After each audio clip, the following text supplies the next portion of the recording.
Rais wa Zanzibar na mwenyekiti wa Baraza la Mapinduzi, Daktari Hussein Ali Mwinyi, anatarajiwa kuzindua rasmi shindano la kwanza la Binti Afrika litakalofanyika Novemba 11 mwaka 2026 jijini Dodoma, likiwa na lengo la kulinda maadili ya Kitanzania na kukuza matumizi ya lugha ya Kiswahili. Akitoa taarifa kuhusu maandalizi ya shindano hilo, mratibu wa Binti Afrika, Daktari Alphonse Mkama, amesema washiriki watatumia lugha ya Kiswahili katika hatua mbalimbali za shindano, kuvaa mavazi marefu yanayoendana na maadili ya Kiafrika pamoja na kuzingatia muonekano wa asili.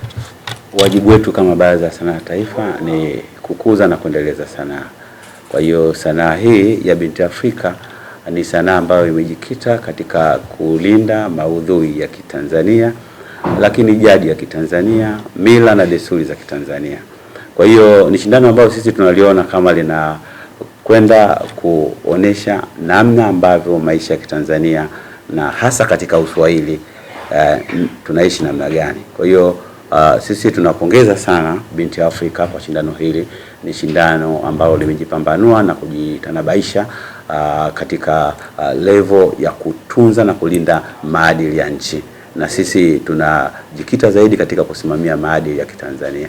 Nafikiri litakuwa ni shindano la mfano sana ambalo litaonyesha jadi na maisha yetu ya kila siku kama Watanzania.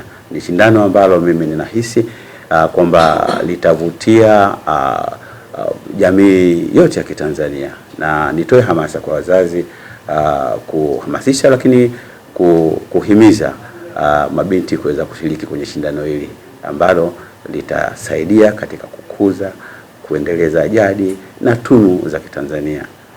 Mashindano haya ya Binti Afrika yameanzishwa mwaka 2002 baada ya kuzinduliwa na Rais wetu mstaafu wa awamu ya pili Alhaji Ali Hassan Mwinyi pale Peacock Hotel, na baada ya hapo tumejikita sana katika shule za sekondari na vyuo vikuu.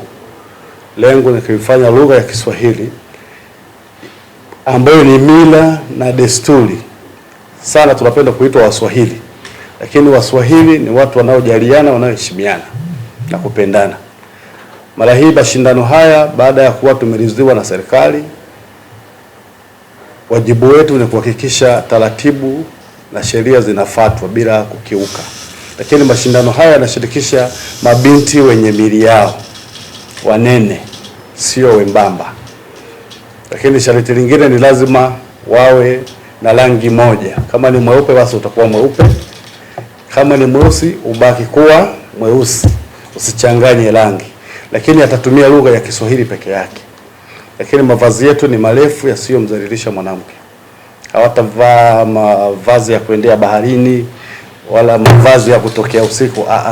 Mavazi yetu ni marefu yenye maadili, yataoneshwa, na hakutakuwa na vazi ambalo wazungu mnaita beach wear, hatutakuwa nalo kwa sababu sisi ni Waswahili, ni Waafrika.